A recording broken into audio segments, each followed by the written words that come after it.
اور اس وقت جس کی روح قبض ہونی ہوتی ہے اس کو جہاں تک اس کی نگاہ کام کرتی ہے اس کو فرشتے ہی فرشتے دکھائی دیتے ہیں، جہاں تک نظر جاتی ہے۔ مسلمانوں کے آس پاس رحمت کے فرشتے اور کافر کے آس پاس عذاب کے فرشتے۔ اس وقت ہر شخص پر اسلام کا سچ ہونا سورج سے زیادہ روشن ہو جائے گا، یقین ہو جائے گا، مگر اس وقت کا ایمان قابل قبول نہیں ہوگا۔ جو اسرائیل کو دیکھ لے گا نا، اس وقت چاہے وہ کلمہ پڑھے چاہے استغفار کرے، وہ گنتی نہیں ہوگا، کیونکہ قرآن کے پہلے سپارے میں ہی اللہ نے فرمایا ایمان کیا ہے، والذین یؤمنون بالغیب، غیب پہ ایمان لانا یہ ایمان ہے، دیکھ کے ماننا یہ ایمان نہیں ہے۔ اور مرنے کے بعد روح کا تعلق انسان کے بدن کے ساتھ رہتا ہے، اگرچہ روح جسم سے جدا ہو جاتی ہے لیکن تعلق اس کا رہتا ہے۔ جو تکلیف روح کو ہوتی ہے اس کا اثر جسم پہ ہوتا ہے، اور جو تکلیف جسم کو ہوتی ہے اس کا درد روح کو بھی ہوتا ہے۔ بہرحال مرنے کے بعد مسلمانوں کی روحیں مختلف جگہوں پر، کچھ کی قبر کے پاس ہی رہتی ہیں، کچھ کی آب زمزم کے کنویں کے پاس رہتی ہیں، بعد کی زمین اور آسمان کے درمیان میں رہتی ہیں، اور کئیوں کی پہلے دوسرے تیسرے چوتھے حتیٰ کہ 7ویں آسمان پر بھی روح رہتی ہے، مگر کئیوں کی روحیں آسمانوں سے بھی بلند ہوتی ہیں۔ مقام علیین جو کہ قرآن میں اللہ نے فرمایا ہے، اللہ کے نیک بندوں کی روحیں مقام علیین پر بھی ہوتی ہیں، مگر روح جہاں بھی ہوگی اس کا تعلق بدن کے ساتھ ضروری ہے۔ جو کوئی قبر پر آتا ہے، قبر کے اندر جسم اسے دیکھتا بھی ہے، اسے سنتا بھی ہے، اور اس کی مثال خود حدیث پاک میں دی گئی ہے۔ اللہ کے محبوب علیہ السلام نے فرمایا جس طرح ایک پرندہ قید میں تھا نا، اس کی پرواز بند تھی، جب وہ قید سے آزاد ہوا تو اس کی پرواز، آپ روح کی پرواز زیادہ لمبی مجھے بات سمجھانے کی ضرورت نہیں ہے، مثال کئی مرتبہ دی ہے۔ آپ دیکھ لیں، آپ سوئے ہوتے ہیں نا تو خواب کے اندر آپ مدینے پہنچے ہوتے ہیں، لیکن اچانک کوئی آپ کے پاس آتا ہے، آپ کو ہاتھ لگاتا ہے، کتنی سپیڈ سے مدینے سے یہاں روح جسم میں واپس آ جاتی ہے۔ موت ہی ہے نا، نیند موت ہے۔ دعا کیا ہے جو حضور جاگنے کے بعد پڑھتے تھے؟ الحمدللہ الذی احیانا بعد ما اماتنا۔ تمام تعریفیں اس اللہ کے لیے ہیں جس نے مجھے مرنے کے بعد دوبارہ زندگی عطا کر دی ہے۔ نیند موت ہی ہے، تو اسی طرح کتنی سپیڈ سے وہاں سے یہاں آتی ہے، اسی طرح روح کہیں بھی ہوگی اس کا تعلق جسم کے ساتھ ہوگا۔ بہرحال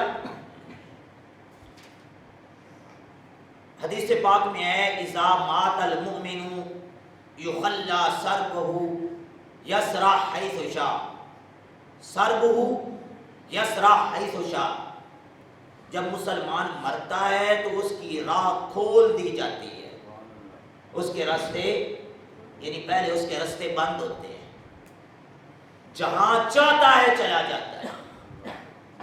اب اس بات پہ بحث نہیں ہے روح کہاں ہوتی ہے کہاں نہیں ہوتی، مومن کی آزاد ہوتی ہے جہاں اس کی مرضی ہو جائے، جہاں اس کی مرضی ہو، اس کے دل کرے تشریف لے جائے، دل کرے وہ جہاں قید رہے، جہاں رہے سکون سے، لیکن کافر کی روح قید ہوتی ہے۔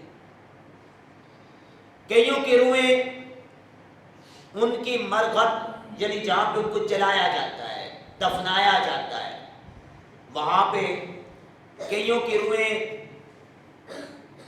چائے برہوت، یمن کے اندر ایک برہوت نامی کنواں ہے، اس کے اندر رہتی ہیں، کئیوں کی پہلی زمین پر، پہلی زمین کے نیچے، دوسری زمین کے نیچے، تیسری، چوتھی، ساتویں، حتیٰ کہ 7 زمینوں سے بھی نیچے مقام سجین جو قرآن میں بیان کیا گیا ہے، کئیوں کی روحیں وہاں پہ ہوتی ہیں، لیکن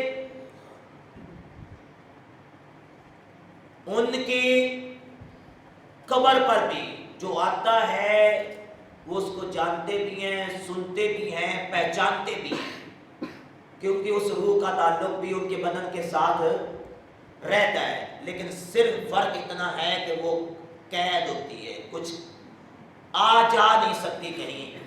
مومن کی روح کو تو اجازت ہے نا، پر کافر کی روح کو اجازت نہیں ہے۔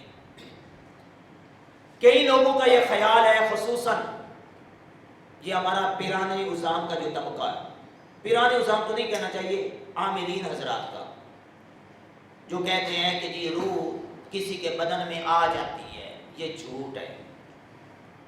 کسی کی روح کسی دوسرے کے بدن میں نہیں آتی۔ اگر کوئی بندہ یہ عقیدہ رکھتا ہے تو یہ اس کا عقیدہ باطل اور اس کا ماننا کفر ہے۔ جو ہم کہتے ہیں نا جی فلاں بندے نے فلاں کی روح فلاں کے جسم میں حاضری کروائی، وہ روح نہیں ہوتی، وہ جنات ہوتے ہیں۔ جنات کو یہ طاقت ہے، یہ اجازت ہے کہ وہ کسی کے بدن میں گھس سکتے ہیں، لیکن ایک بندے کی روح دوسرے بندے کے جسم میں نہیں جا سکتی۔ موت کے بعد، موت کے معنی، اصل جو معنی ہے نا موت کا، وہ ختم ہو جانا، فنا ہو جانا نہیں ہے، بلکہ موت کا معنی ہے جسم سے روح کا جدا ہو جانا۔ میں اچھا ہماری فی زمانہ کی مثال سمجھاؤں نا، آپ کا موبائل ہے نا، موبائل بالکل صحیح سلامت ہے، پر اس کے اندر سے اس کی بیٹری نکال لی گئی ہے۔ موبائل خراب تو نہیں ہوا، موبائل ٹوٹا تو نہیں ہے، موبائل کا کوئی پرزہ خراب تو نہیں ہوا، لیکن چونکہ اب موبائل کام بھی نہیں کرتا، کوئی اس کو رکھنے کے لیے تیار بھی، اس کی وہ پاور جو ہے نا وہ ختم ہو گئی ہے، اس کا جو تعلق تھا جس کی وجہ سے وہ ہر جگہ رابطے کرتی تھی، اکیلی بیٹری کا بھی کوئی کام نہیں تھا، لیکن جس کے ذریعے وہ کام کرتی تھی نا، وہ موبائل کام کرتا تھا، وہ اس کی پاور نکال لی گئی۔ اصل مسئلہ یہ دیکھو نا، ہم کیا کہتے ہیں، اعلان کیا کرتے ہیں، جی فلاں بن فلاں رضائے الہی سے، اچھا رضائے الہی بھی جائز ہے لیکن کہنا قضائے کا جائز، رضا بھی ہے، اللہ کی مرضی تھی تو وہ مرا۔ کئی لوگ کہتے تھے رضا نہیں کریں کہ چلے، قضا میں نہ تقدیر اور رضا میں نہ اللہ کی مرضی سے، موت اللہ کی مرضی سے ہی ہوتی ہے، جب اس نے ٹائم لکھا ہے اسی ٹائم وہ موت آئی ہے۔ فلاں بن فلاں قضائے الہی سے انتقال کر گیا ہے۔ انتقال کا معنی کیا ہے؟ آپ کہتے نہیں ہیں میں نے اپنے پلاٹ کا انتقال کروا لیا، کیا ہوتا ہے؟ وہ مر گیا ہوتا ہے، ختم ہو گیا ہوتا ہے، مطلب ایک سے دوسری جگہ ٹرانسفر کر دیا گیا۔ موت کا معنی کیا ہے؟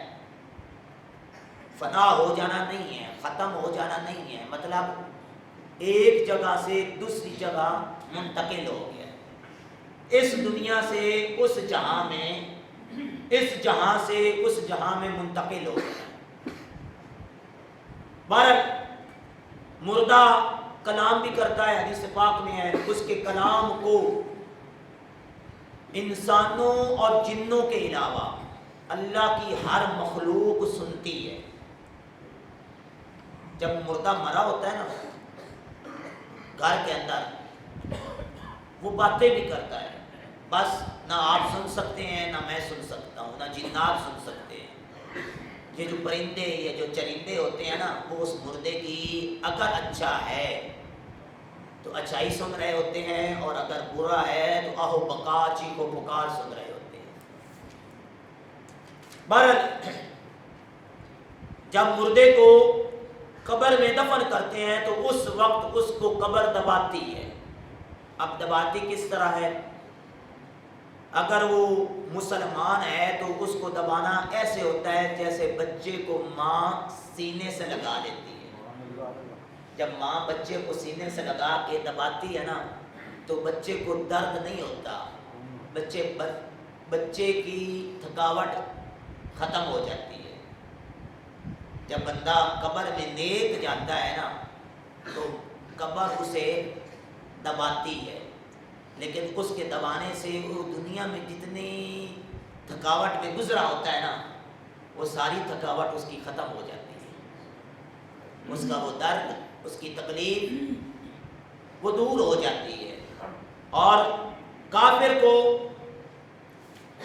قبر دباتی ہے، لیکن اس زور سے دباتی ہے کہ حدیث پاک میں مثال دے کے سمجھایا گیا کہ اس طرح کر کے اس کی پسلیاں ایک دوسرے کے اندر پیوست ہو جاتی ہیں،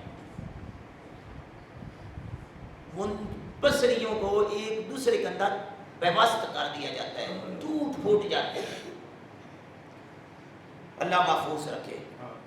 جب دفن کرنے والے دفن کر کے وہاں سے چلتے ہیں نا تو وہ مردہ چلنے والوں کی جوتوں کی آواز کو بھی سنتا ہے۔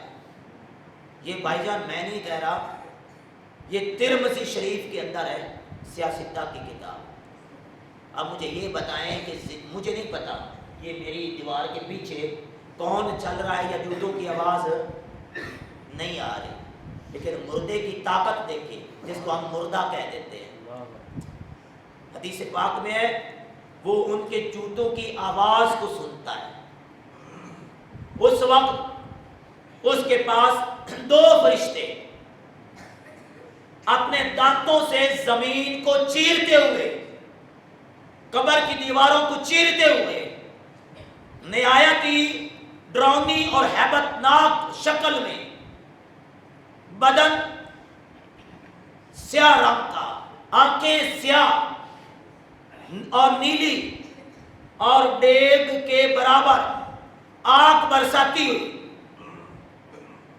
اور بکھرے ہوئے لمبے لمبے بال پاؤں تک، اور ان کے دانت کئی ہاتھ تک، جن سے زمین کو چیرتے ہوئے وہ قبر کے اندر تشریف لاتے ہیں۔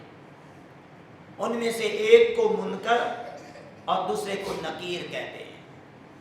اس لیے تو ہم کہتے ہیں کہ قبر میں منکر و نکیر آئیں گے۔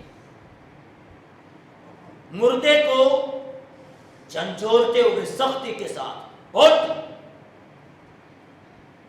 کرخ سخت لہجے میں، خوفناک لہجے میں اٹھاتے ہیں۔ مردہ اٹھ کے بیٹھ جاتا ہے۔ پہلا سوال، مر ربوں کا، تیرا رب کون ہے؟ اگر وہ مردہ نیک ہے، اللہ کا ماننے والا ہے، اللہ کی وحدانیت کا اقرار کرنے والا ہے، تو مردہ کہتا ہے ربی اللہ، میرا رب اللہ ہے، میرا رب اللہ ہے۔ دوسرا سوال، ما دینوں کا، تیرا دین کیا ہے؟ اچھا سوال پہلا ہی اہم سوال تھا یار، جب پہلا ہی سوال کا جواب مل گیا تو دوبارہ سوال بنتا ہی نہیں تھا۔ جو اللہ کو ماننے والا ہے وہ کسی اور مذہب پہ تھوڑی نہ ہوگا۔ لیکن دوسرا سوال پھر ما دینوں کا، تیرا دین کیا ہے؟ اب اگر وہ مسلمان ہے تو اس کا جواب ہوگا دینی الاسلام، میرا دین اسلام ہے۔ دو اہم سوال آ گئے، بات ختم ہو جانی چاہیے تھی۔ توحید والوں کی توحید تو مکمل ہو گئی ہے، جو صرف توحید کے بارے میں بولتے ہیں، کہتے ہیں توحید کے علاوہ کچھ نہیں ہے، لیکن یہاں پہ توحید پہ بس نہیں ہوئی ہے، ورنہ بات تو ختم ہو جاتی۔ پہلا سوال پوچھا تھا من ربوں کا، تیرا رب کون ہے؟ وہ کہہ دیتا بس میں اللہ کو ماننے والا ہوں۔ فرشتے کہہ دیتے چل تو بخشا ہوا ہے۔ فرشتوں نے دوسرا سوال بھی پوچھ لیا دین کون سا ہے؟ پتہ چلا اللہ کو ماننے والے اور بھی ہیں، اللہ کو ماننے والے اور بھی ہیں۔ دین میرا دین اسلام۔ اب سمجھ آئی دین اسلام، ہم سارے دین اسلام کہتے ہیں، بات ختم۔ لیکن دین پہ بھی بات ختم نہیں ہوئی، کیونکہ یہاں ہر بندہ مسلمان ہونے کا دعویٰ کر رہا ہے، رب کو بھی مانتا ہے۔ پہلے سوال کے بعد کافر سائڈ پہ ہو گئے، بت پرست سائڈ پر ہو گئے، صرف اور صرف اللہ کے ماننے والے۔ دوسرے سوال کے بعد اہل کتاب بھی سائڈ پر ہو گئے۔ عیسائی بھی اللہ کو مانتے تو ہیں نا، اگرچہ وہ ساتھ عیسیٰ کو ملا دیتے ہیں۔ یہودی بھی مانتے تو ہیں نا اللہ کو، لیکن جب دوسرا سوال کا جواب مل گیا نا کہ میرا دین کیا ہے؟ میرا دین اسلام ہے، لیکن اب اس کی اور تحقیق، آخری فائنل۔ اگر آپ پہلے دونوں سوالوں کے بھی جواب دے دیں تو فائنل جواب نہیں ملے گا، فائنل سوال کا جواب نہیں دے گا تو آپ پاس ہے۔ اور پتہ ہے فائنل سوال کیا ہے؟ فائنل، آپ نے پہلے تو دو سوالوں کے جواب دیے، دنیا کے قانون کے حساب سے بھی 3 میں سے 2 سوال کے جواب آ گئے ہیں تو پاس ہونا چاہیے تھا، لیکن کہا نہیں، اہم سوال اور فائنل سوال ہے۔ اگر اس سوال کا جواب دے گا تو یہاں تو ہر بندہ کہتا ہے میں اللہ کو مانتا ہوں، میں مسلمان ہوں۔ اب فائنل سوال کی طرف آیا جائے گا۔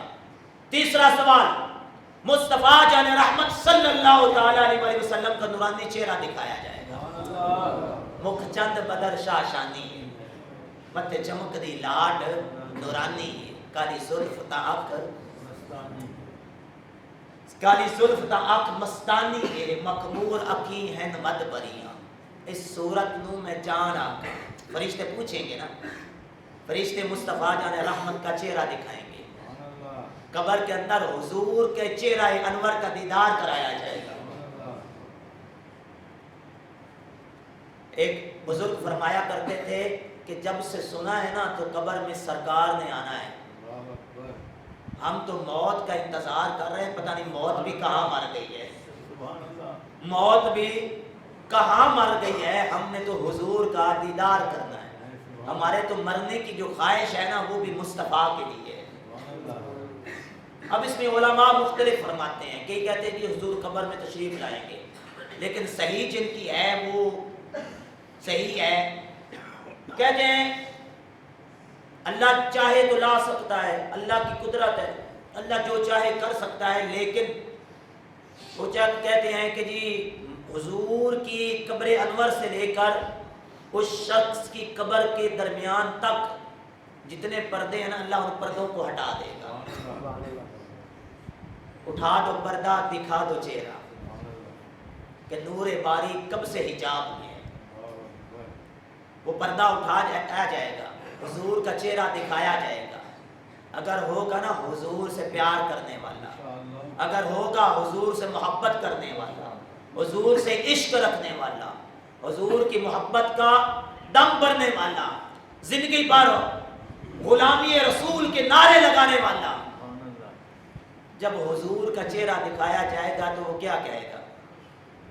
وہ حضور کے قدموں میں گرے گا اور کیا کہے گا؟ اب تو پائے ناز سے میں اے فرشتوں کیوں اٹھوں، اب تو پائے ناز سے، یہ اتنی عظمتوں والے قدموں سے میں کیسے اٹھوں؟